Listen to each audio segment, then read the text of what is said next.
तो इस बार का इंतखाब कुछ बदला बदला इसलिए क्योंकि कोरोना वबा में हिंदुस्तान की पहली रियासत बिहार ऐसी बन गई है जहां पर इंतखाबात हो रहे हैं।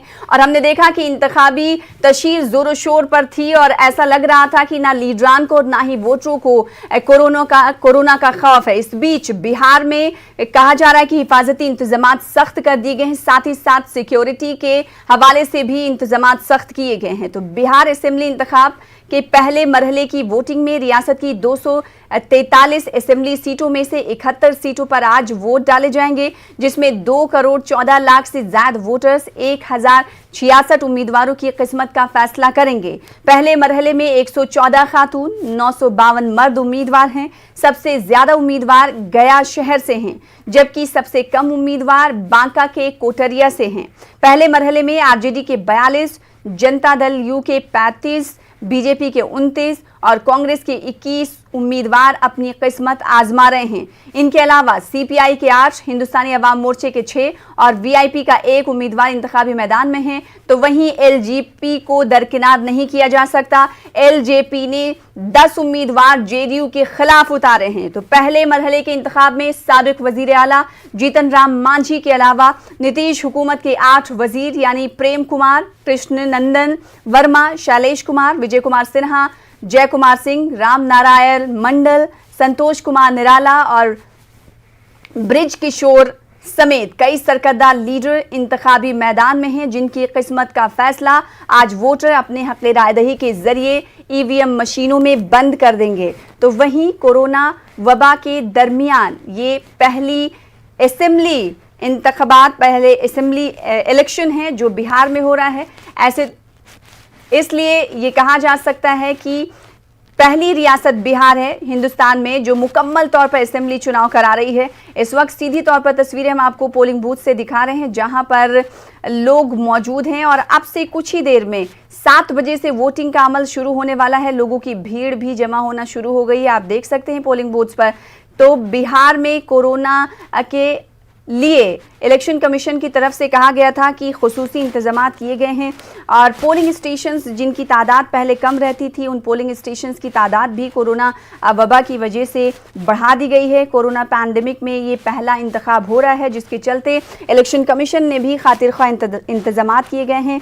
हिफाजती इंतजामात पुख्ता भी होंगे। साथ ही साथ कहा जा रहा था इलेक्शन कमीशन की जानिब से कि 46 लाख मास्क मुहैया कराए गए हैं। साथ ही साथ 6.6 लाख फेस शील्ड और पीपीई किट भी दिए गए हैं। 7,000 सैनिटाइजर तमाम पोलिंग बूथ्स पर मुहैया कराए गए हैं ताकि वोटर्स हिफाजती प्रोटोकॉल को नज़र में रखते हुए पोलिंग बूथ्स पर पहुंचे और अपने हक रायदही का इस्तेमाल करें। तो वोटर्स की तादाद पहुंचना पोलिंग बूथ्स पर शुरू हो चुकी है। बिहार असेंबली इंतखाबात में अब बारी है वोटरों की। पहले मरहले की वोटिंग में 16 अजला की 71 सीटें शामिल हैं, जबकि 2 करोड़ 14 लाख से ज्यादा वोटरों के जरिए 1066 उम्मीदवारों की किस्मत ईवीएम में आज बंद हो जाएगी।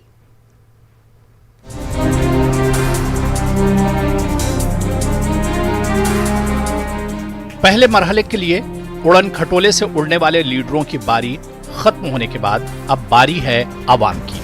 इंतखाबी तशहीर के दौरान लीडरों ने सियासी दंगल में दावों और वादों की झड़ी लगा दी, लेकिन अब जवाब आवाम को देना है। पहले मरहले में 16 अजला की 71 सीटों पर वोटिंग। मैदान में 1066 उम्मीदवार, 114 खवातीन उम्मीदवार किस्मत आजमा रही हैं। 54 सीटों पर एनडीए और अजीम इत्तेहाद के बीच सीधा मुकाबला है। 17 सीटों पर सैरुखी मुकाबले का इम्कान है। पहले मरहले में आरजेडी के 42 उम्मीदवार मैदान में हैं। कांग्रेस 21 सीटों पर इंतखाबी मैदान में है। सीपीआई-एमएल के 8 उम्मीदवार मैदान में हैं।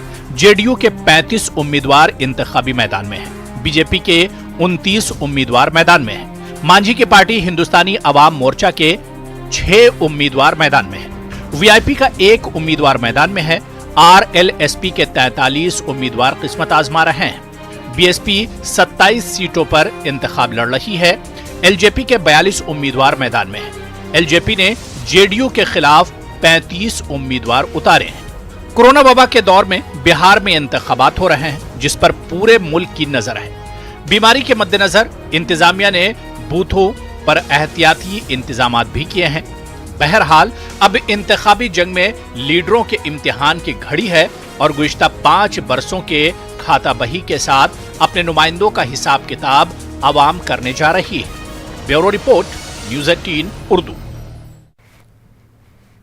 तो बिहार असेंबली इंतखाबात के पहले मरहले में जिन 71 सीटों पर आज वोटिंग हो रही है, इनमें कई सियासी दिग्गजों पर लोगों की नजरें टिकी हुई हैं। इनमें से 8 वुज़रा की साख दांव पर है।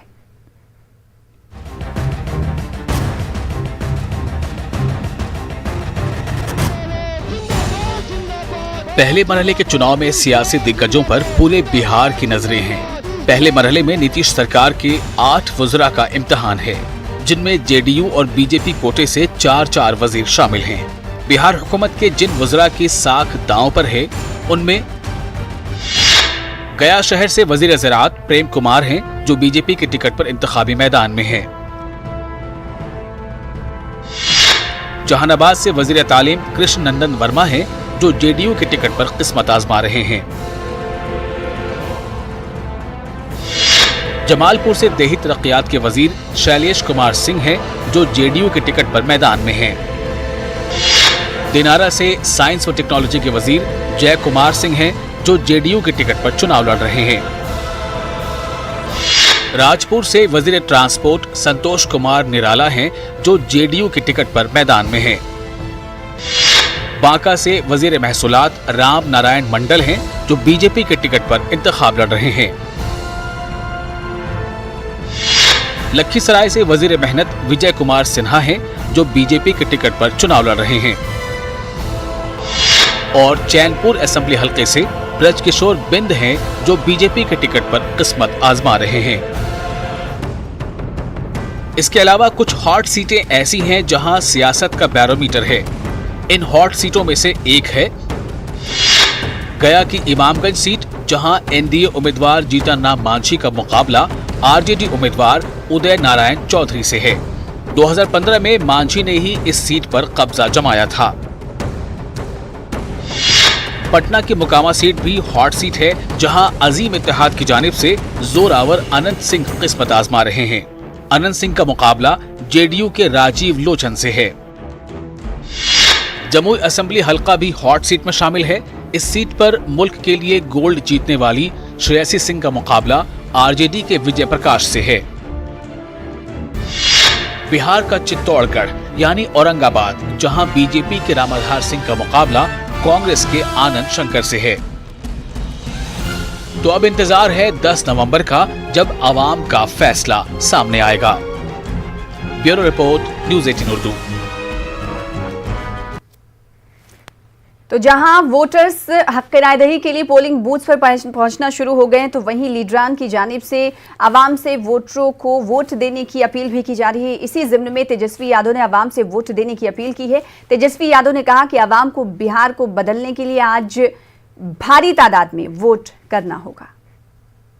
देखिए, लोकतंत्र का पर्व है। मैं बिहार के लोगों से बस इतना ही कहना चाहता हूं कि अपने मत का प्रयोग करें और एक बदलाव के लिए अपना मतदान दें। 15 साल तक इसी सरकार ने नौजवानों को बेरोजगार रखा, किसान को बदहाल किया, मजदूरों से मुंह फेरने का काम किया। एक कारखाना नहीं लगा, पलायन नहीं रुका, गरीबी नहीं मिटी, भूखमरी नहीं मिटी, बल्कि शिक्षा, चिकित्सा सब चौपट हो गया।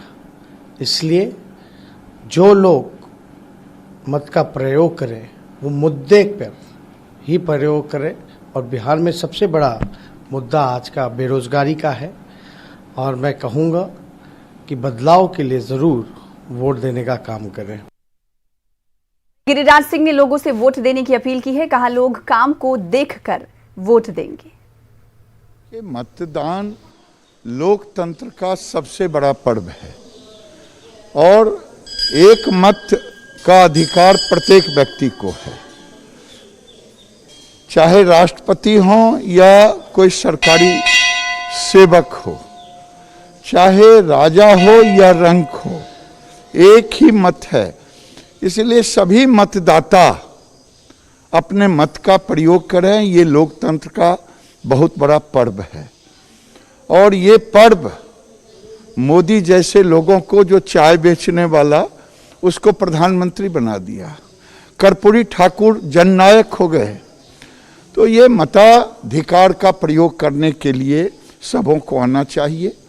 मैं जब भी होता है, चाहे अपने खुद चुनाव लड़ूं, तो यहाँ वोट डालने के बाद ही अपनी कंस्टिट्यूएंसी जाता हूँ। सियासी लीडरान लगातार अपील करते हुए देखे जा सकते हैं, तो वहीं आवाम से न्यूज़ 18 उर्दू भी अपील करता है बिहार के आवाम से कि अगर आपके इलाके में आज वोटिंग हो रही हो तो सबसे पहले घर से निकलिए और अपने मुद्दों को जहन में रखिए, जहन में रख कर ही पोलिंग बूथ पर पहुंचिए और सिक्योरिटी, हिफाजत का भी खास ख्याल रखिए, मास्क लगाइए, सैनिटाइजर भी साथ में रखिए। हालांकि पोलिंग बूथ पर इलेक्शन कमीशन ने पहले कह दिया था कि तमाम तो इंतजाम किए जाएंगे ताकि वोटर्स को किसी तरह की दिक्कतों का सामना ना करना पड़े, क्योंकि कोरोना पैंडेमिक जारी है, इस बीच इलेक्शन हो रहा है। वही कितनी बदली तस्वीर पोलिंग बूथ की नजर आ रही है, पटना का हाल जानेंगे। हमारे साथ हमारे नुमाइंदे महफूज आलम जुड़ रहे हैं मजीद बातचीत करने के लिए। महफूज आलम, इस वक्त आप किस पोलिंग बूथ पर मौजूद हैं और आप जिस पोलिंग बूथ पर मौजूद हैं उस की तस्वीरों को देखकर ऐसा लगता है कि मॉडल पोलिंग बूथ है, बताइएगा तफसीलात, क्या वोटिंग शुरू हो गई? देखिए सना, हम लोग जो है अभी गया में मौजूद हैं। गया का ये मॉडल पोलिंग बूथ है और यहाँ तमाम तरह के इंतजामात को मुहैया कराया गया है। हम आपको पोलिंग बूथ का नज़ारा भी बताएंगे, ये कोशिश करते हैं पोलिंग बूथ दिखाने के लिए। इसके अलावा आपको बताएं सना कि आज जो है बिहार के 71 असेंबली हलकों में इंतखाब होना है, जहाँ 1066 उम्मीदवारों की किस्मत तय होगा, जिसमें 114 खवातीन उम्मीदवार मौजूद हैं। 31,000 से ज़्यादा पोलिंग बूथ बनाया गया है, जिसमें 6,000 पोलिंग बूथ सेंसिटिव है। ये गया का इलाका है, आप देखिए कि यहाँ पे वोट होना है। यहाँ जो है इंतज़ाम किया गया है, तमाम चीज़ों का सोशल डिस्टेंसिंग के फॉलो करने की बात कही गई है। इसके अलावा हम आपको ये भी बताएं कि ये आप देखिए कि यहाँ सोशल डिस्टेंसिंग के साथ जो इलेक्शन कमीशन का गाइडलाइन था, मास्क देने की बात थी या सैनिटाइज करने की बात थी, ये तमाम चीज़ें जो है यहाँ पे मुहैया की गई है। और जाहिर है अभी सुबह का वक्त है, लोग जो है धीरे धीरे पहुँचेंगे, लेकिन पोलिंग बूथों पर ये इंतज़ाम ज़रूर किया गया है कि कोरोना गाइडलाइन के मुताबिक उनको सैनिटाइज भी किया जाए, सैनिटाइजेशन का भी इंतज़ाम है, मास्क देने का भी इंतज़ाम है और तमाम उन चीज़ों का इंतज़ाम किया गया है जिसका ऐलान किया गया था। इसके अलावा सना आपको हम ये भी बताएं कि आज बिहार में कई कद्दावर सियासी लीडरों के किस्मत का फैसला भी होना है। जीतन राम मांझी के किस्मत का फैसला होना है। इसके अलावा उदय नारायण चौधरी हैं और 8 वजीर हैं जो आज 71 सीटों में 8 ऐसे वजीर भी हैं। प्रेम कुमार जो है गया से खुद आते हैं जहां अभी हम लोग मौजूद हैं। इसके अलावा कृष्णनंदन वर्मा हैं जो वजीर तालीम थे, इनके मुकद्दर और किस्मत का भी फैसला होना है। तो लोगों में जमहूरियत के अजीम त्यौहार को लेकर काफ़ी उमंग का माहौल है, काफ़ी जश्न का माहौल है। और महफूज ये जानना चाहेंगे क्या पहला वोट पड़ गया, कास्ट हो गया कि इस पोलिंग बूथ पर? देखिए अभी पहला वोट तो नहीं पड़ा है, लेकिन धीरे धीरे लोग अभी आ रहे हैं, अभी तैयारी चल रही है और अंदर में जाने से अभी रोका जा रहा है, नहीं तो वो तस्वीरें भी आप तक पहुंचाते हैं हम लोग। लेकिन अभी पहला वोट नहीं पड़ा है, लेकिन धीरे धीरे लोग जो है आना शुरू कर दिए हैं इस पोलिंग बूथ पर। और तो ये कहा जा सकता है कि गया के मुख्तलिफ पोलिंग बूथों पर अब हम लोगों को यहाँ से कहा जा रहा है कि आप अब जाइए, नीचे जाइए। तो गया के मुख्तलिफ पोलिंग बूथों पर धीरे धीरे जो है लोग पहुँचेंगे। सुबह 7 बजे से जाहिर है वक्त दिया गया है, सुबह 7 बजे से लेकर 6 बजे तक लोग जो है अपने हक़ रायदही का इस्तेमाल करेंगे। तो लोग जो है, मौसम भी अच्छा है तो लोग उम्मीद की जा सकती है कि सुबह से ही शुरू हो जाएंगे लोग आना पोलिंग बूथों पर। हम लोगों ने और भी कुछ पोलिंग बूथों की तस्वीरें देखी थी जहाँ पर अभी लोग मौजूद नहीं हैं, लेकिन ये उम्मीद की जा सकती है कि जैसे जैसे वक्त गुजरेगा लोग जो है पोलिंग बूथों पर जाएंगे। हिफाजत का सख्त इंतजाम किया गया है। करीब 6,000 पोलिंग बूथ ऐसे हैं जिनको सेंसिटिव बताया गया है। इन 31,000 पोलिंग बूथों में तो हिफाजत का भी काफ़ी बंदोबस्त किया गया है। 71 असेंबली हलकों में कई ऐसे असेंबली हलके हैं जो नक्सल मुतासरा हैं, वहाँ भी इलेक्शन कमीशन ने काफ़ी पुख्ता जो है हिफाजत का बंदोबस्त किया है और ये कहा है कि लोग जो है बगैर किसी खौफ के पोलिंग बूथों पर आएँ, अपने हक़ रायदही का इस्तेमाल करें और जो वो सोचते हैं, चूँकि आम लोगों में बिहार में ये पहला मौका है इस बार के इंतखाब में कि बिहार में जो जातियों का समीकरण और गोलबंदी पे इंतखाब होता था, लेकिन बिहार में इस बार जो है मुद्दों पे सियासी पार्टियां बात कर रही है और मुद्दों को लेकर इंतखाबात की बात कर रही है। तो सियासी पार्टियों के मुद्दे उठाए जाने के सबब आम लोग भी जो है अब सोचने लगे हैं कि जो बुनियादी सवाल है उनके, खास तौर से जो रोजगार का मसला है, बेरोजगारी है, इन सब सवालों को भी जहन में वो रखेंगे और जाएंगे पोलिंग बूथों पर अपने हक रायदही का इस्तेमाल करने के लिए। इसके अलावा सना आपको ये भी बताएं कि आज जो है पहले मरहले का इंतखाब है और आज बड़े सियासी दिग्गजों का बिहार में दौरा है। वजीर आजम बिहार आ रहे हैं, 3 जगहों पर अवामी जलसों से खिताब करेंगे, दरभंगा, मुजफ्फरपुर और पटना में। 2 जगहों पर वजीर आला उनके साथ रहेंगे। राहुल गांधी भी आज बिहार आ रहे हैं, वो मगरबी चंपारण में और दरभंगा में अवामी जलसों से खिताब करेंगे। योगी आदित्यनाथ का भी आज बिहार में दौरा है। इसके अलावा कई सियासी लीडरों का बिहार में दौरा है।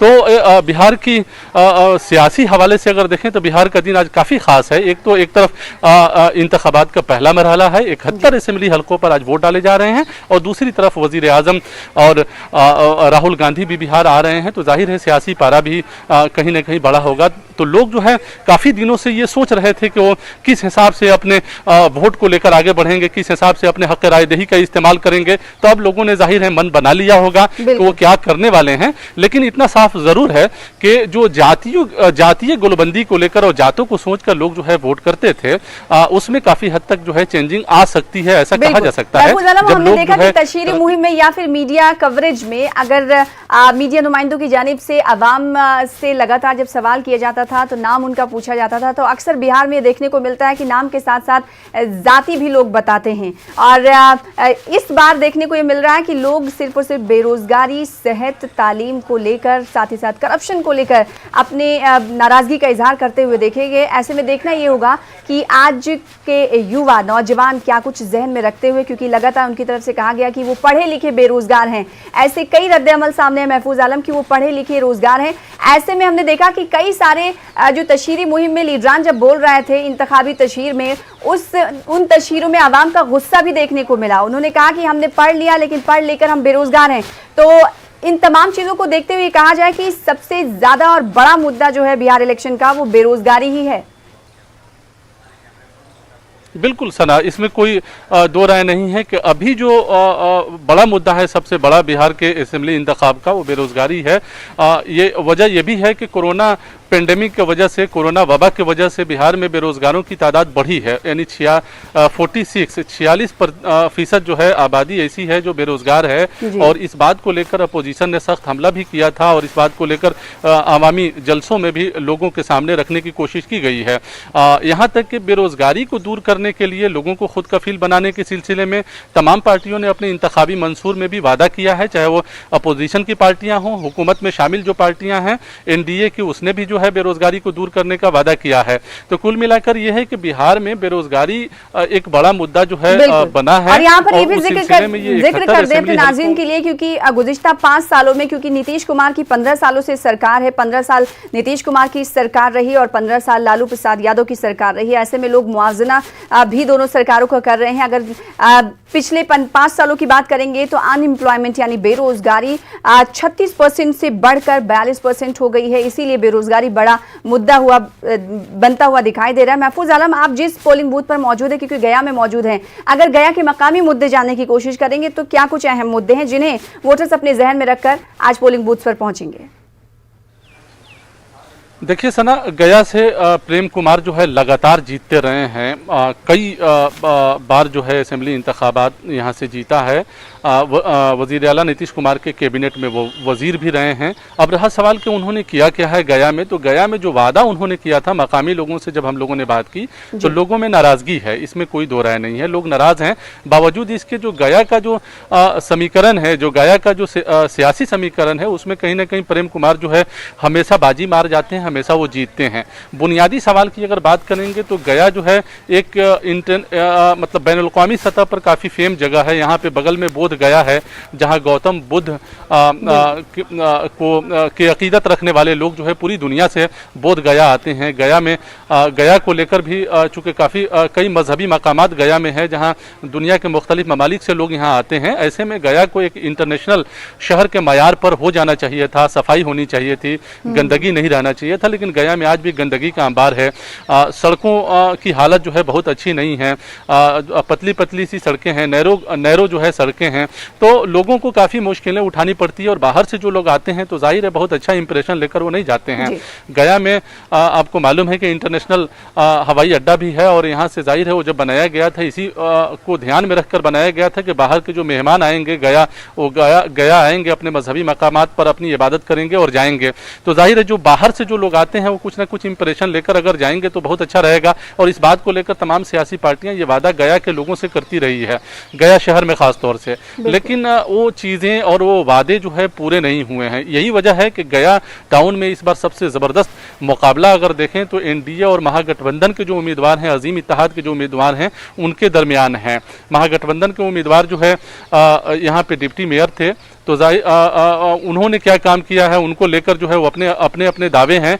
तो इस बार क्या होगा, पब्लिक जो है लोगों का मूड कितना बदलता है, या लोग जो है किस हवाले से इस अपने हक रायदही का इस्तेमाल करते हैं, ये तो देखना दिलचस्प होगा। लेकिन ये बिल्कुल साफ है कि लोगों में नाराजगी पाई जा रही है अपने बुनियादी कामों को लेकर, अपने बुनियादी सवाल को लेकर। लोग ये सोच रहे हैं जब गया इतना अहम शहर है तो गया की तरक्की के लिए मकामी जो एमएलए हैं उन्होंने काम उस लेवल पर, उस सतह पर जाकर के वो नहीं किया, खास तौर से ऐसे में जब मीडिया का कैमरा वहां पहुंचता है तो कुछ ऐसा दिखाई नहीं देता बाज दफा कि कुछ तरक्की के काम किए गए हों, क्योंकि तरक्की जब दिखती है तो वो रास्तों से होते हुए उस शहर और उस इलाके तक जाती है। बने रहिएगा हमारे साथ, महफूज आलम आपके पास लौटेंगे क्योंकि गया नक्सल मुतासर इलाका है। इस हवाले से क्या कुछ वहां पर सिक्योरिटी के इंतजाम किए गए ये भी जानने की कोशिश करेंगे। फिलहाल छोटे से ब्रेक के लिए रुकेंगे, ब्रेक के बाद जल्द लौटेंगे। टूटेगा जनता, जितने जनता वोट देने निकलेगी उतना ही मिथक टूटेगा। तो जनता तो काफी जनता में उत्साह है, मैंने देखा हर जगह। 6 बजे मैं चला था सासाराम से, देखे रास्ते में लाइन लगनी शुरू हो गई थी। जनता रोड पर आ चुकी है और मतदान केंद्रों पर पहुंच रही है। कितने % वोट की संभावना है इस बार? देखिए, वोट पोलिंग 60 होती है, मुझे लगता है इस बार 70+ जाना चाहिए। और मैं तो कोशिश करूंगा, मैं अपील करूंगा कि इसको 80-90 भी पहुंचाए, क्योंकि अब तो चुनाव आयोग भी तैयारी में लगा है। चुनाव आयोग का भी नारा है कि भाई 100% वोटिंग हो, और जनता को करना भी चाहिए। देखिए, प्रोग्रेसिव देशों में जो ऑलरेडी डेवलप्ड हैं, बहुत जगह 100% मतदान की, जैसे ऑस्ट्रेलिया वगैरह में भी प्रावधान है, नहीं देंगे तो फाइन है। लेकिन यहाँ वो संभव नहीं है। फिर भी क्योंकि बहुत सारे लोग कामगार मजदूर बाहर चले जाते हैं, वो है नहीं तो वोट दे नहीं सकते, तो उस हालात में मुझे लगता है 70% होना चाहिए अभी मतदान। कोरोना को लेकर के क्या सावधानी बरती जा रही है? देखिए, कोरोना को लेकर अभी तो है, यहाँ सैनिटाइजर दिया और ग्लव्स दे रहे हैं, मास्क तो लोग अपना अपना पहन करके जा रहे हैं, वो ठीक है। और सावधानी बरतनी भी चाहिए, क्योंकि देखिए कोरोना फिर लौट करके आ चुका है दिल्ली वगैरह में, लेकिन देहात में पता नहीं चलता है। और देहात में होता भी नहीं है ज़्यादा, लोगों की इम्यूनिटी भी अच्छी होती है। और दूसरे की ये तो बाहर से बीमारी आई है, तो देहात में बहुत है नहीं। और इस इलेक्शन पीरियड में जांच भी कम हो रहे हैं, लेकिन फिर भी लोगों को सावधानी बरतनी चाहिए। तो पोलिंग का अमल सुबह 7 बजे से शुरू हो चुका है। वोटरों की धीमी रफ्तार भी पोलिंग बूथ पर पहुंचते हुए दिखाई दे रही है। थर्मल स्क्रीनिंग भी की जा रही है, साथ ही साथ मास्क और सैनिटाइजर का खास नज्म किया गया है। मॉडल पोलिंग बूथ्स भी बनाए गए हैं, जिसकी तस्वीरें वक्तन फवक्तन हम आपको टीवी स्क्रीन पर दिखा रहे हैं। हमारे नुमाइंदे भी गया से, महफूज आलम लगातार हमारे साथ जुड़े हुए हैं, उनके पास भी जाएंगे। लेकिन इस वक्त की तस्वीरें आपको टीवी स्क्रीन पर हम दिखा रहे हैं कि लोग पहुंचना शुरू हो चुके हैं। वो लोग सुबह की अवलीन सातों में पहुंचते हुए दिखाई दे रहे हैं पोलिंग बूथ्स पर, जो दफ्तरों को जाते हैं। सबसे पहले उनका काम ये होता है कि जाकर वोट कास्ट कर दें, फिर उसके बाद अपने अपने काम को हम निकलें। इसी तरह से न्यूज़ 18 उर्दू एक बार फिर से तमाम आवाम से बिहार की अपील कर रहा है कि आप अपने घरों से निकलें, क्योंकि अगले 5 साल आपके खुशहाल हों, जो आप चाहते हैं, आपका नुमाइंदा वैसा हो और आपके काम आपके मुताबिक हो, आपका इलाका तरक्की करे। इसके लिए आपको आज सबसे पहले वोट कास्ट करने के लिए पहुंचना होगा। औरंगाबाद में मॉडल पोलिंग बूथ पर क्या सूरत हाल है और कैसी तैयारी है, हमारे नुमाइंदे ने जायजा लिया है। आज से शुरू हो रहा है और लोकतंत्र की इस महापर्व में सब लोग शामिल होने के लिए तैयार हैं। अभी हम औरंगाबाद में हैं। औरंगाबाद के जिला परिषद का ये मॉडल बूथ है और वहाँ देखते हैं कि आज के दिन पे जहाँ से शुरुआत पहली हो रही है वहाँ पे तैयारियाँ कैसी हैं और यहाँ पे क्या क्या व्यवस्थाएं की गई हैं। चूँकि इस बार दोहरी जो है वो रणनीति अपनाई गई है। एक तरफ कोरोना जैसे हालात हैं और दूसरी तरफ जो है वो आज मतदान होना है, तो यहाँ पे तमाम तैयारियां की गई हैं। लेकिन यहाँ पे पूरे बूथ पे सिर्फ महिलाएं दिख रही हैं। लगता है कि ये पूरी तरह से महिलाओं का ही बूथ है। यहाँ पे पूरे महिलाएं ही हैं। जी जी सर, महिलाएं हैं। अच्छा, सब लोग महिलाएं ही काम कर रही हैं। जी जी। और यहाँ पे कोरोना को लेकर के और क्या क्या सुरक्षा को लेकर के सैनिटाइजेशन वगैरह सभी चीज हो चुका है। मास्क है, सैनिटाइजर, सारी चीज की व्यवस्थाएं की गई हैं। सारा चीज है सर। जी सर है। तो यहाँ पे देखिए सब तैयारियां हैं। यहाँ पे ये बूथ है जहाँ पे सारे के सारे ये महिला बूथ है, जहाँ पे सारे अधिकारी से लेकर के सारे लोग जो है वो महिलाएं ही हैं जो मोर्चा संभाले हुए हैं। यहाँ पे तमाम कोरोना को लेकर एहतियात जो है वो बरते गए हैं। यहाँ पे जो सैनिटाइजेशन है वो यहाँ का पूरी तरह से सैनिटाइज किया गया है। यहाँ पे ग्लव्स, मास्क, सारी चीज़ें की व्यवस्थाएं यहाँ पे की गई है। कैमरा पर्सन राजू के साथ रवि एस नारायण, न्यूज़ 18 पटना। तो औरंगाबाद से हमारे नुमाइंदे रवि एस नारायण खातून बूथ से तस्वीरें दिखा रहे थे जहां पर खवातीन ने ही मोर्चा संभाल रखा और एक बार इस वक्त लाइव जुड़ चुके हैं रवि एस नारायण खुद हमारे साथ औरंगाबाद से। जानने की कोशिश करेंगे कि इस वक्त वो किस पोलिंग बूथ पर मौजूद है और वहां का नजारा क्या है, कितनी बदली हुई तस्वीर रवि एस नारायण इस बार कोरोना वबा के दरमियान दिखाई दे रही है पोलिंग बूथ की। देखिए, यहाँ पे औरंगाबाद की अगर बात करें तो औरंगाबाद के जो जिला परिषद है मॉडल बूथ है वहाँ पे मैं खड़ा हूँ, जहाँ पे डीएम और यहाँ पे जो उम्मीदवार है यहाँ पे थोड़ी देर के बाद यहाँ पे वोटिंग करेंगे। लेकिन जो एक तस्वीर जो सबसे बढ़िया है, जो कोरोना को लेकर के कई सवाल खड़े हो रहे थे कि ऐसे समय पे लोग आएंगे नहीं आएंगे, लेकिन देखिए अभी 7 बजने को है और लंबी कतार जो है वो लोगों की लगनी शुरू हो गई है। 7 बज चुके, 7:30 हो रहे हैं। रवि एस नारायण जी बिल्कुल सुना। और ये सबसे अच्छी तस्वीर है कि यहाँ पे जो लोग हैं वो लंबी कतार अभी से लगनी शुरू हो गई है। और आपको बता दूं कि बड़े संख्या में जो बुजुर्ग हैं, महिलाएं हैं, वो भी लाइन में खड़े हैं और उनका कहना है कि वोट जो मत प्रतिशत है वो बढ़ाना जरूरी है, क्योंकि अच्छी सरकार के लिए विकास जो करे, हमारा जो उम्मीदवार हो वो पूरे क्षेत्र में जो जरूरतें हैं वो पूरी करें, वैसे लोगों को वोटिंग करना है। तो ये जो तस्वीर है वो एक अच्छी तस्वीर है। यहाँ पे व्यवस्थाएं भी अच्छी की गई है, लोगों को सैनिटाइज किया जा रहा है। तो एक ढंग से कह सकते हैं कि कोरोना को लेकर के जो सवाल खड़े हो रहे थे वो फीका नजर आ रहा है। जी यहाँ पर मुकाबला कैसा है औरंगाबाद सीट से? देखिए, औरंगाबाद की अगर बात करें तो औरंगाबाद में 6 विधानसभाएं हैं और सबसे बड़ी बात है कि नक्सल प्रभावित क्षेत्र है। यहाँ पे वोटिंग परसेंटेज जो है वो पिछले बार सिर्फ 42% हुआ था और यहाँ पे वोटिंग जो है वो शाम के 3 बजे 3 विधानसभा में और 3 विधानसभा में 4 बजे तक वोटिंग खत्म हो जानी है। तो सबसे बड़ा चैलेंज जो है वो यहाँ पे बना हुआ है वोटिंग परसेंटेज को लेकर के। लेकिन अगर बात करें तो यहाँ पे 6 विधानसभाओं में कांटे की टक्कर है और सीधी लड़ाई जो है वो एनडीए और महागठबंधन के बीच है। 1-2 सीटों पर लोजपा जो उम्मीदवार खड़ा कर रहा है वो एनडीए की परेशानी बढ़ा सकता है। ना जी, इसके अलावा अगर मकामी मुद्दों की बात करेंगे तो औरंगाबाद में 6 असेंबली सीट्स हैं जिस तरह से आपने कहा और नक्सल मुतासरा इलाका है, तो नक्सल मुतासरा इलाका होने के अलावा मकामी मुद्दे क्या कुछ है आवाम के जहन में?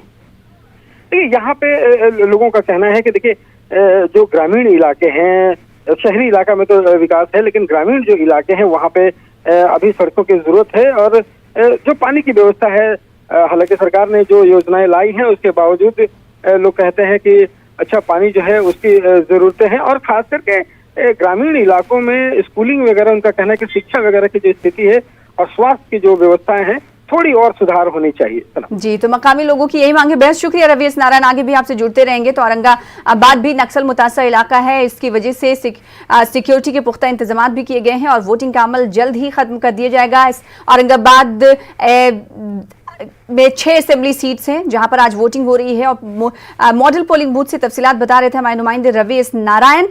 तो वहीं अगर मुकाबले की औरंगाबाद सीट से बात करें तो यहां पर 2 रुखी मुकाबला है, यानी एनडीए और अजीम इत्तेहाद के बीच मुकाबला है, लेकिन एलजेपी भी मैदान में है, ऐसे में कहीं ना कहीं एनडीए को नुकसान जरूर हो सकता है, क्योंकि इस बार एनडीए के 10 उम्मीदवार जेडीयू के खिलाफ सीधे तौर पर मैदान में टक्कर देते हुए दिखाई दे रहे हैं। तो ये सीधा इशारा है कि एलजेपी कहीं ना कहीं जेडीयू के लिए परेशानी बढ़ा सकती है। और साथ ही साथ अगर मकामी मुद्दों की बात करेंगे तो वो भी अहम है। लोग अपने जहन में मकामी मुद्दों को रखकर पोलिंग बूथ पर पहुंच रहे हैं। हमारे साथ एक बार फिर से महफूज आलम जुड़ चुके हैं। महफूज से कुछ देर पहले आपसे बात हो रही थी, हमने सवाल ये किया था कि चूंकि गया भी नक्सल मुतासरा इलाका है, ऐसे में चैलेंज बड़ा होता है नक्सल मुतासरा इलाके में इंतखाबात को कंडक्ट कराना। इसके हवाले से क्या कुछ आप बताएंगे? सिक्योरिटी किस तरह से देख पा रहे हैं और कितने बजे नक्सल मुतासरा इलाकों में आज गया की अगर हम बात करें तो पोलिंग बूथ पर आज वोटिंग का अमल खत्म हो जाएगा, कितने बजे तक चलेगा? देखिए सना, 71 असेंबली हलकों में जो पोलिंग बूथ बनाए गए हैं वो 31,000 से ज़्यादा है, जिसमें 6,000 ऐसे पोलिंग बूथ हैं जिनको सेंसिटिव करार दिया गया है। नक्सल मुतासरा ये इलाके हैं, गया, औरंगाबाद, जमुई का जो इलाका है, कई पोलिंग बूथ ऐसे हैं जो नक्सल मुतासरा इलाके हैं और जाहिर है वहाँ पे हिफाजत का काफ़ी सख्त बंदोबस्त किया गया है। इलेक्शन कमीशन के गाइडलाइन के मुताबिक पूरे तरीके से हिफाजती दस्तों को लगाया गया है। लोगों से बिला खौफ आकर पोलिंग बूथों पर वोट डालने की अपील की गई है और लोग जो है आने भी लगे हैं। सना, आपको हम ये बताएं कि हम गया में हैं और गया का ये मॉडल पोलिंग बूथ है और करीब 15 से 20 लोगों ने अपने हक रायदही का इस्तेमाल किया है। जो सबसे पहले वोट डालकर आए हैं वो हमारे साथ मौजूद हैं। आपने वोट दिया है अभी, और वोट दिया है आपने अभी, जाहिर है क्या सोचा, क्या मुद्दे रहे जहन में? आमतौर पे लोग जो है अभी डेवलपमेंट और तरक्की का मुद्दा जहन में रखकर जो है वोट दे रहे हैं अपने। नेचुरली आदमी वही सोच के देता है, राष्ट्रीय हित के लिए ही हम लोग सभी लोग अपने मताधिकार का प्रयोग करते हैं। लेकिन मैं कहूँगा कि इस मॉडल बूथ के होने के बावजूद भी बहुत सारे थोड़ी सी कमी नज़र आती हैं, जैसे ग्लव्स फेंकने वाली अभी यहाँ पे जगह नहीं है, यहाँ पे बनाई गई है। और दूसरा मेरा ये कहना है कि ये मैं डॉक्टर हूँ इसीलिए मैं बता रहा हूँ, और सैनिटाइज़र इस सबके अच्छे तरीके से इंतज़ाम की गई है। और मैं कहूँगा कि डॉक्टर होने के नाते मैं यही देखूँगा कि आप भी ये ज़रूर देखें कि 60 वर्ष से ऊपर के लोग वोट दे रहे हैं कि नहीं है, उन लोग के लिए सरकार ने क्या इंतजाम किया है या चुनाव आयोग ने क्या इंतजाम किया है। हो सकता है कि वो नहीं आवे, वो डर के नहीं आवे, वो मधुमेह के मरीज हों, हो सकता है दम्मे के मरीज हों, उनके लिए कोई व्यवस्था की गई है कि नहीं ये मुझे नहीं पता। मैं उतना वो तो तमाम लोगों के लिए इंतजाम करने की बात जो है इलेक्शन कमीशन ने कहा है। अब गया के बारे में अगर समझा जाए, मॉडल पोलिंग बूथ पर आप आए हैं, यहाँ आपने इंतजाम देखा, जिसको आप कह रहे हैं कि इंतजाम में कुछ कमियां हैं, तो बाकी पोलिंग बूथों पर तो फिर अंदाजा लगाया जा सकता है। केवल यहाँ पे मेरे एक कमी नजर आई कि यहाँ पे ग्लव्स फेंकने का कोई स्थान नहीं है और बाकी सभी कुछ ठीक है यहाँ पे। आपसे भी मैम सवाल करेंगे, आपने भी अभी वोट डाला है। गया जो है एक इंटरनेशनल शहर है, गौतम बुद्ध के वजह से जो है बोध गया आने वाले लोग बड़ी तादाद में बाहर से आते हैं। क्या लगता है शहर के मकामी जो मुद्दे हैं वो क्या हैं और कितने मसले हल हुए हैं? यहाँ डेवलपमेंट का मेन मुद्दा है, शहर को डेवलप करने की बहुत ज़रूरत है। तो जो हम लोग जीत के आए वो यहाँ के डेवलपमेंट के लिए मेन काम करें, यही हम लोग चाहते हैं। क्योंकि आज जो है जितने उम्मीदवार हैं अगर देखें तो 114 खवातीन भी जो है, वीमेन भी जो है इंतखाबी मैदान में हैं। क्या कहेंगे आप? है तो, लेकिन जो हमारे लिए काम करें वही हम लोग उन्हीं को चाहेंगे। काम के बुनियाद पर आपने वो अपना वोट डाला है। आप बताएं, रोजगार का एक बड़ा सवाल है इस बार के चुनाव में। जातीय समीकरण से अलग हटकर सभी सियासी पार्टियों ने रोजगार का मुद्दा उठाया है। आपने भी अभी वोट डाला है, क्या जहन में बातें थी, क्या किस कुछ मुद्दे को रखकर आपने वोट डाला? आज का जो युवा है वो निवेश और विकास को देख के वोट डालना चाहता है। हम जब बाहर जाते हैं, बिहार से अभी मैं आंध्रा में हूँ या फिर कर्नाटका में, तो वहाँ पे जाके हम देखते हैं किस हिसाब से निवेश आ रहा है बाहर से, किस हिसाब से विकास हो रहा है। तो वो हम भी चाहते हैं कि गया में हो, बिहार में हो, और उस मुद्दे को हम ऊपर रख के अभी तो वोट डाल कर आ रहे हैं। जाहिर है इस बार जो है रोजगार सबसे बड़ा सवाल है और आपने देखा सना कि जो लोग वोट डाल रहे हैं उनके जहन में कहीं ना कहीं ये बात जरूर है कि तरक्की का मुद्दा रहना चाहिए, बेरोजगारी का सवाल हल होना चाहिए और रोजगार का मसला जो है हल होना चाहिए। इसके साथ जो बुनियादी ज़रूरत है शहर के डेवलपमेंट से जुड़े हुए जो बुनियादी सवाल हो सकते हैं, बेसिक ज़रूरत, उसको पूरा होना ज़रूरी है। जो सियासी पार्टियां दावा ज़रूर करती है, इंतखाबात का वक्त आ जाता है, पूरा वक्त ख़त्म हो जाता है और मसले बने रह जाते हैं, मसले हल नहीं होते हैं। तो आज जो है है जमहूरियत के इस अजीम त्यौहार में जाहिर है आज का दिन आम लोगों का है और पूरी ताकत आम लोगों के हाथ में है और आम लोग बुनियादी सवाल को देख रहे हैं, रोजगार के मुद्दे को देख रहे हैं और तमाम सब उन मसले को देख रहे हैं जिसको हल कराने का वादा सियासी पार्टियां जमाने से करती आई है, लेकिन वो मुद्दे जो है बरकरार रह जाते हैं। जी सना, चूंकि तफसीलात महफूज आलम गया के एक पोलिंग बूथ पर मौजूद होकर बता रहे हैं और ना सिर्फ महफूज आलम सिर्फ गया के पोलिंग बूथ की तफसीलात बताएंगे बल्कि मुख्तलिफ पोलिंग इलाके और शहरों की तफसीलात उनसे हम लेने की कोशिश करेंगे, क्योंकि महफूज आलम पटना को भी कवर करते रहे हैं। यहाँ पर यह बताना जरूरी है कि आज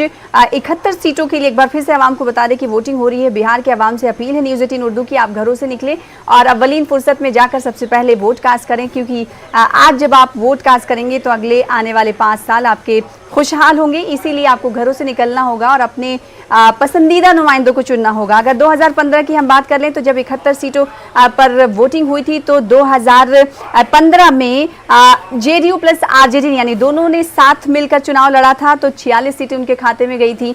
वहीं अगर आरजेडी और जेडीयू की अलग अलग सीटों की बात कर लें तो आरजेडी के खाते में 25 सीटें गई थी और जेडीयू 21 सीटें हासिल कर पाई थी। लेकिन 2017 में आरजेडी से जेडीयू अलग हो गई और बीजेपी के साथ जाकर इंतखाब में दूसरी पार्टी के साथ थी और उसके बाद उन्होंने बीजेपी के साथ मिलकर सरकार बनानी, जिसका गुस्सा आवाम में देखा जा रहा है। और आवाम का ये कहना है कि इसलिए हम बाज़ दफ़ा देखते हैं कि नीतीश कुमार को पलटू राम भी कहा जाता है। सुशासन बाबू कि बिहार में किस हद तक घूसखोरी हुई है, जमाखोरी, करप्शन, इसकी भी लोग दुहाई देते रहे, क्योंकि वोटर्स की जानिब से ये तमाम चीज़ें कही जाती रही। महफूज आलम आपके पास आएंगे और पटना का सियासी इक्वेशन और साथ ही साथ अगर बांकीपुर की मैं बात करूं तो वहां पर भी मुकाबला काफी दिलचस्प है। एनडीए और अजीम इत्तेहाद तो मैदान में है ही। अजीम इत्तेहाद से अगर हम बात करें, लौ सिन्हा की जो शत्रुघ्न सिन्हा के बेटे हैं वो मैदान में उतारे गए हैं, तो पुष्पम प्रिया इस मुकाबले को दिलचस्प बना रही हैं।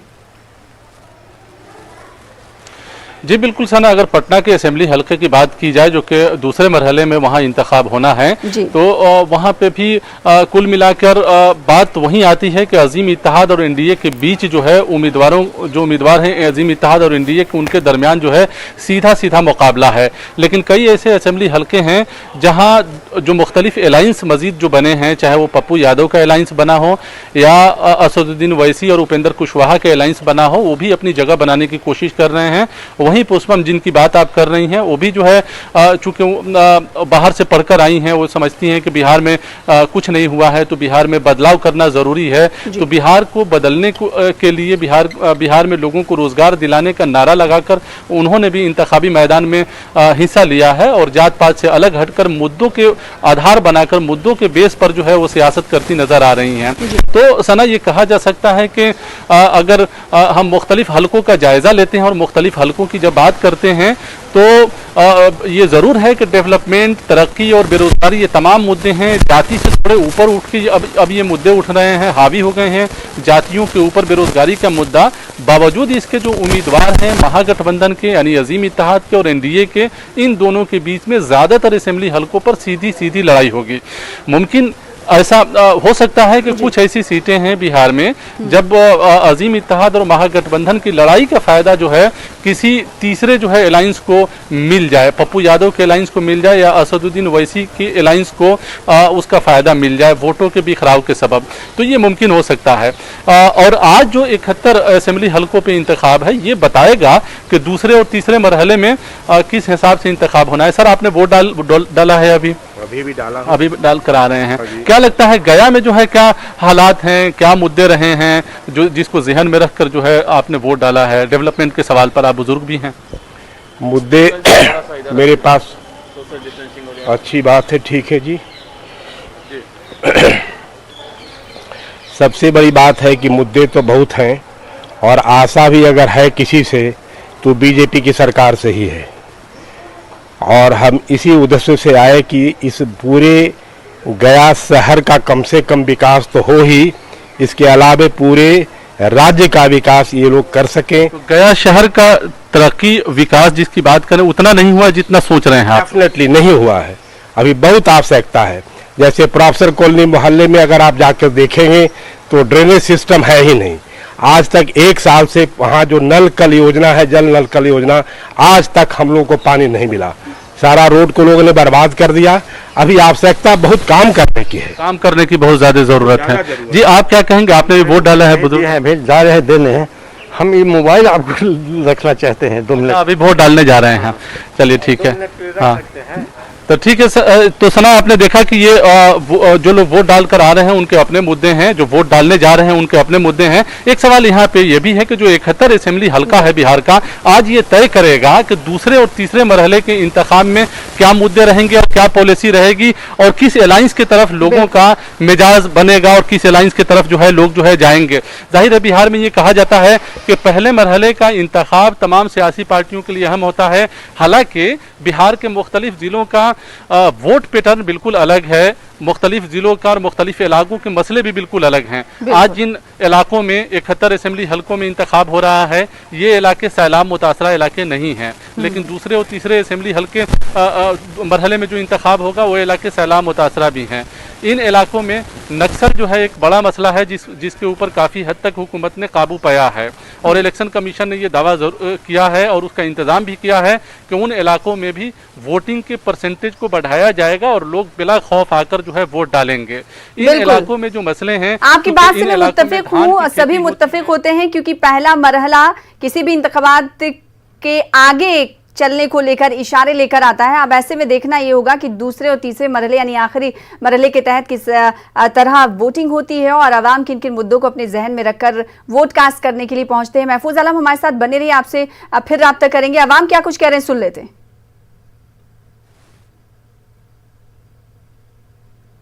उसमें हम सहयोग किए, जो आप लोग का भी मान्यता बढ़े, मेरा भी विकास मतलब क्या चीज सोच कर चाहते हैं कि सबका बुद्धिमती अच्छा है, संसार अच्छा ढंग से चले। मतलब आप ये अपील करेंगे कि जो लोग अभी घर में बैठे हुए हैं वो मतदान केंद्र पर पहुंचे, बूथ पर पहुंचे, वोट करें। हाँ, ये चाहते हैं, सबको हुलास भरते हैं कि वोट में गराजी रहना इस संसार का नाक कटाना होता है। देखिए, एक जो बुजुर्ग महिला मतदाता है उनकी भी अपील है कि जो लोग घरों में बंद है, जो अपने मताधिकार का प्रयोग करने के लिए मतदान केंद्रों पर नहीं पहुंच रहे हैं, वे भी मतदान केंद्रों पर पहुंचे ताकि लोकतंत्र की जो गिरिराज सिंह इस वक्त टीवी स्क्रीन पर।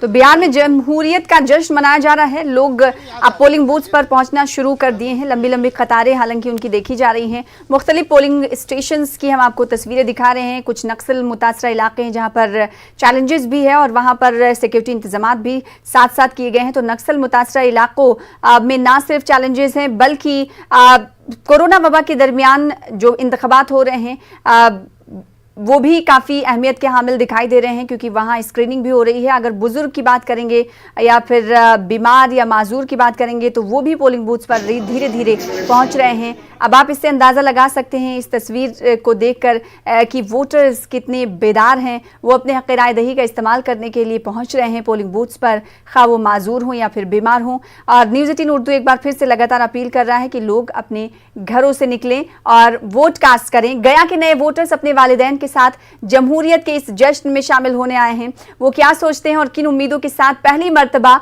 वोट करने आए हैं, आइए आपको दिखाते हैं। मतदान की प्रक्रिया चल रही है और हर एक वर्ग के लोग हैं वो वोट दे रहे हैं, जो अपना मत का अधिकार है उसका प्रयोग कर रहे हैं। आप देख सकते हैं कि इसमें बुजुर्ग लोग भी हैं और नए जो पहली बार मतदान करने वाली एक लड़की भी आई है। तो हम बात करेंगे, अच्छा पहली बार वोट दे के कैसा लगा? मुझे बहुत अच्छा लग रहा है। आज मेरा फर्स्ट वोटिंग था, first day and first time मेरा फर्स्ट था। सब कुछ बहुत अच्छा था। सबसे पहला वोटिंग मेरा ही था। बहुत अच्छा है, सब कुछ प्रोसेस भी बहुत अच्छे से हुआ। हम लोग को ये भी लगाने के लिए दिया गया एंड सैनिटाइजर, मास्क। वोट देते समय क्या ध्यान में रहा, क्या सोचकर वोट दिए? कि हम लोग का जो न्यू नेता हो वो बहुत अच्छे हो और हमारे लिए कुछ न्यू जनरेशन के लिए कुछ अच्छा करे। न्यू जनरेशन के लिए अच्छा। तो ये पहले सोचती होगी, माँ पिताजी बताते होंगे कैसे वोट होता है, इस बार पहला? हाँ, पापा जी बताते थे कि हम लोग को वोट ऐसे किया जाता है, हम लोग को न्यू नेता अच्छा चुनना चाहिए, ये हमारा फर्स्ट अधिकार होता है। और नए लोग से क्या आग्रह करेगी जो वो भी यहाँ? नए लोगों से, न्यू जनरेशन से ये आग्रह करेंगे अपना नेता सोच समझ के चुने और अच्छा चुने, क्योंकि नए जनरेशन स्पेशली गर्ल्स के लिए कुछ अच्छा हम लोग करें और वो नेता हम लोग के लिए करें। उनसे यही अपील रहेगी हमारी। तो और भी कुछ लोग हैं हमारे साथ, कुछ बुजुर्ग भी हैं। अच्छा बताइए, आप कितनी बार से वोटिंग कर रहे हैं और इस बार कोरोना काल में कैसे? डिस्टेंसिंग से किए हैं और ये बहुत सालों से हम वोट दे रहे हैं, कम से कम 10 बार तो ज़रूर दिए होंगे वोट। तो क्या मन में विचार आया होगा वोट देते समय? विचार आया कि अच्छे लोगों को दे और अच्छा काम हो, यही हमारा विचार है। और अच्छा आप मैडम बताइए जी कि इस बार के वोटिंग क्या सोचकर हो रही है और क्या सतर्कता बरती जा रही है? इस बार तो कोरोना काल में वोटिंग हो रही है, सतर्कता यही बरती जा रही है कि सोशल डिस्टेंसिंग हो, लोग अपने मास्क सैनिटाइजर अपना प्रयोग करें ताकि कोरोना का संक्रमण लोगों को नहीं लगे। अच्छा आप बताइए, यहाँ क्या व्यवस्था मिली आपको? देखिए सैनिटाइज़र वगैरह की तो व्यवस्था है, ठीक है। अगर मैं देखूँ तो सरकार ने सुविधाएं तो मुहैया कराई हैं, ठीक है, बैठने के लिए जगह, सैनिटाइज़र, थर्मल स्कैनर वगैरह सारी चीज़ें हैं। ये जो ग्लव्स की बात थी, ग्लव्स दी जा रही है? नहीं, ग्लव्स नहीं दी जा रही है, ग्लव्स नहीं दी गई है। बिना ग्लव्स के ही वोट? हाँ, थोड़ा सा चीज़ें दिख रही है, जैसे कि अभी तक सैनिटाइज़र का तो चलिए लोगों में लोग जागरूक है तो वो सैनिटाइज़र का खुद से इस्तेमाल कर रहे हैं। थर्मल स्कैनर का अभी तक पता नहीं, लोगों ने इस्तेमाल भी नहीं करना यहाँ पे शुरू किया। जो निर्वाचन अधिकारी लोग हैं उन लोगों ने ये कुछ वोटर हैं जो यहाँ आए हैं और वोट दिए हैं। जो नए वोटर हैं वो काफ़ी उत्साहित हैं, जो पहली बार वोट दिए हैं। उन्होंने जो बुजुर्ग लोग हैं उन्होंने अपने अनुभव के आधार पर वोट दिया है, वो कई बार वोटिंग कर चुके हैं और इस बार कोरोना काल में वो सोशल डिस्टेंसिंग के साथ वोटिंग की है। सहयोगी विपिन के साथ अरुण चौरसिया, न्यूज़ 18 गया। आ रहे हैं जहां पर पहली बार first time voters polling booth पर पहुंच रहे हैं और अपने रद्द-ए-अमल का इजहार कर रहे हैं। काफी जोशो खरोश में मुब्तला हैं, साथ ही उनके जहन में उनके लिए मुद्दे हैं, मुस्तकबिल के मुद्दे हैं कि उनकी तालीम बेहतर हो, नुमाइंदा अच्छा हो, ये तमाम मुद्दे हैं। लेकिन अगर बात हम करें बड़े वोटर्स की, माजूर वोटर्स की या फिर बुजुर्ग वोटर्स की, तो वो भी पहुंच रहे हैं, आज जमहूरियत के जश्न में शामिल हो रहे हैं। और आप देख सकते हैं सोशल डिस्टेंसिंग का अमल भी किया जा रहा है, खास ख्याल इसका रखा जा रहा है। कई पोलिंग बूथ्स पर हमने शिकायत सुनने को हमें मिली कि ग्लव्स को डिस्पोज करने के लिए कुछ खास ख्याल नहीं रखा गया है और बाज़ पोलिंग स्टेशंस की तस्वीरें हमने देखी जहां पर खातिर खा इंतजामात कोरोना के हवाले से किए गए हैं। आप देख सकते हैं सोशल डिस्टेंसिंग के अमल के साथ लोग बेदारी के साथ पोलिंग बूथ्स पर पहुंच रहे हैं और अपने अपने हक़ राय दही का इस्तेमाल करें। तो सुबह 7 बजे से वोटिंग का अमल शुरू हो चुका है, लोग अपने घरों से निकल कर पहुंच रहे हैं। हालांकि रफ्तार अभी इनकी धीमी है और लोगों की उतनी बड़ी कतारें नहीं अभी दिखाई दे रही, क्योंकि सुबह का वक्त है। जैसे जैसे दिन चढ़ेगा और अगर बात हम, क्योंकि बिहार में इलेक्शन हो रहे हैं तो थोड़ी सी सर्दी भी शुरू होने लगी है, ऐसे में लोगों की तादाद आगे बढ़ेगी, ऐसी उम्मीदें लगाई जा सकती हैं। अगर उम्मीदवारों की बात करें तो आज कड़ा मुकाबला भी है और बड़े उम्मीदवार हैं। 8 वुज़रा आज इंतखाबी मैदान में हैं, जिनकी किस्मत का फैसला आज अवाम ईवीएम मशीनों में मुक़य्यद कर देगी, क़ैद कर देगी। वहीं अगर ख़वातीन वोटरों की बात करें तो वो भी पहली फुर्सत में पोलिंग लाइन में दिखाई दे रही हैं, वोट कास्ट करने के लिए पहुंची हैं। नक्सल मुतासरा इलाके जो हैं वहां पर पोलिंग स्टेशंस पर खातिर खा इंतजामात किए गए हैं ताकि जल्द से जल्द इंतखाबात को मुख्तस वक्त के बीच पोलिंग और वोटिंग को ख़त्म कराया जा सके। हमारे साथ हमारे नुमाइंदे भागलपुर से राहुल जुड़ रहे हैं इस वक्त। राहुल, आप क्या कुछ देख पा रहे हैं, क्योंकि कुछ देर पहले आप फर्स्ट टाइम वोटर्स की तफसीलात हम तक पहुंचा रहे थे। लगातार हम अपने नुमाइंदों से बातचीत कर रहे हैं कि पोलिंग बूथ्स पर क्या कुछ तस्वीरें देखने को मिल रही, क्योंकि कोरोना वबा में ये वोटिंग हो रही है। ऐसे में भागलपुर की तस्वीरें आप क्या कुछ देख पा रहे हैं, हमारे नाज़रीन को बताइएगा। देखिए सना, जो चुनाव आयोग का जो दिशा निर्देश है कोविड गाइडलाइन को लेकर, उस दिशा निर्देश का पूरी तरह से यहाँ फॉलो किया जा रहा है। जो भी मतदाता यहाँ पर पहुँच रहे हैं उनका जो है थर्मल स्कैनिंग किया जाता है, फिर उनको सैनिटाइज करने के, हाथ को सैनिटाइज करने के बाद जो है उन्हें ग्लव्स दिया जाता है, जो चुनाव आयोग के निर्देश है। और फिर सोशल डिस्टेंसिंग के तहत जो है चुनाव की जो प्रक्रिया है, उस प्रक्रिया में यहाँ के मतदाता जो है एक एक करके जाते हैं और फिर अपने मताधिकार का प्रयोग करते हैं। तो लगातार जो है मतदाताओं के पहुंचने का सिलसिला यहाँ पर जारी है। आपको बता दें कि भागलपुर के जो जिले के जो 7 विधानसभा क्षेत्र हैं, उन 7 विधानसभा क्षेत्र में से 2 विधानसभा में पहले चरण में चुनाव हो रहा है, जिसमें यह कहलगांव है और जबकि दूसरा जो है वो सुल्तानगंज विधानसभा, जबकि अन्य जो 5 विधानसभा क्षेत्र हैं वहाँ पर जो है दूसरे चरण में मतदान होना है। तो जिस तरह की तैयारी है वो तैयारी जो है कह सकते हैं कि पुख्ता है। लगातार जो है मतदाता पहुंच रहे हैं। हम अपने कैमरा पर्सन को कहेंगे कि यहाँ दिखाएं कि किस तरह से जो है मतदाता पहुंच रहे हैं और अपने कतारबद्ध होकर सोशल डिस्टेंसिंग के तहत जो है अपने बारी का इंतजार कर रहे हैं। तो जो यहाँ का फिजा है, कहलगांव का जो पॉलिटिकल की थोड़ा सा सिनेरियो की बात करें तो पॉलिटिकल सिनेरियो ये है कि कांग्रेस के काफ़ी दिग्गज नेता माने जाते हैं सदानंद सिंह जी, जिन्होंने यहाँ से 12 बार चुनाव लड़ा है और 1969 में पहली बार जीत दर्ज की थी और 12 बार चुनाव लड़ने का और 9 बार यहाँ का प्रतिनिधित्व किए हैं। कांग्रेस विधायक दल के नेता के रूप में भी हैं, लेकिन इस बार के चुनाव में उन्होंने अपने विरासत के रूप में जो है अपने पुत्र शुभानंद मुकेश को मैदान में उतारा, जबकि उनको कड़ी टक्कर जो है ये भाजपा के जो प्रत्याशी हैं वो दे रहे हैं। तो कह सकते हैं कि कांग्रेस और भाजपा के बीच में आमने सामने की लड़ाई है।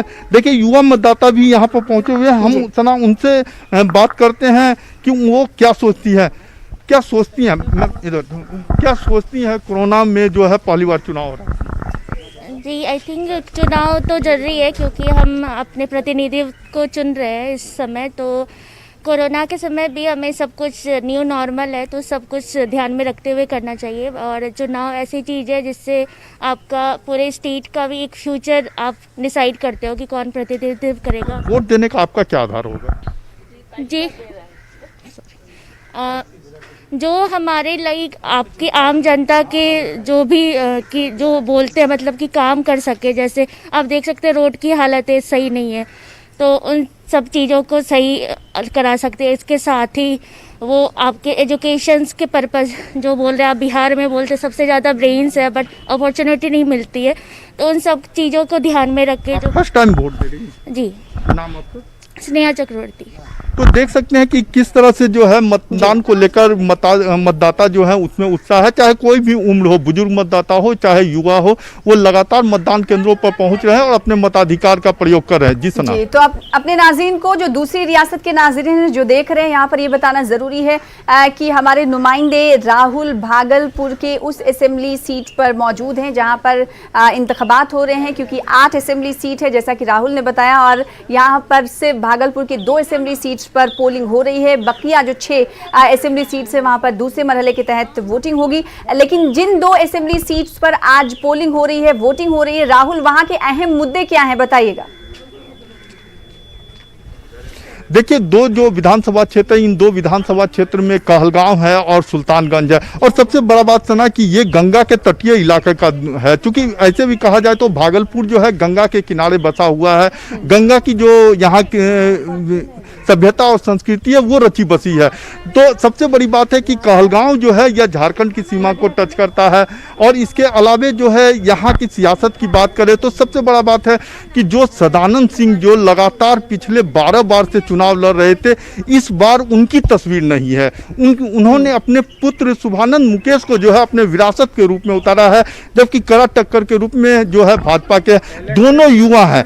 विकास बहुत बड़ा मुद्दा है, लेकिन सुल्तानगंज की बात करें तो सुल्तानगंज जो है वो बाबा की नगरी कहलाती है, अजगैबीनाथ धाम मंदिर है वहाँ पर। और सबसे बड़ी बात है कि सावन महीने का जो श्रावण मास होता है, उस 1 महीने का जो मेला लगता है, जिसमें जो है देश विदेश से जो है सैलानी पहुँचते हैं और शिव भक्त पहुँचते हैं, और फिर गंगा जल वहाँ से उठाकर पैदल 105 किलोमीटर की दूरी जो है देवघर पहुँचकर बाबा रामनेश्वर शिवलिंग पर जो है जलाभिषेक करते हैं। तो दोनों का कहीं ना कहीं महत्व है।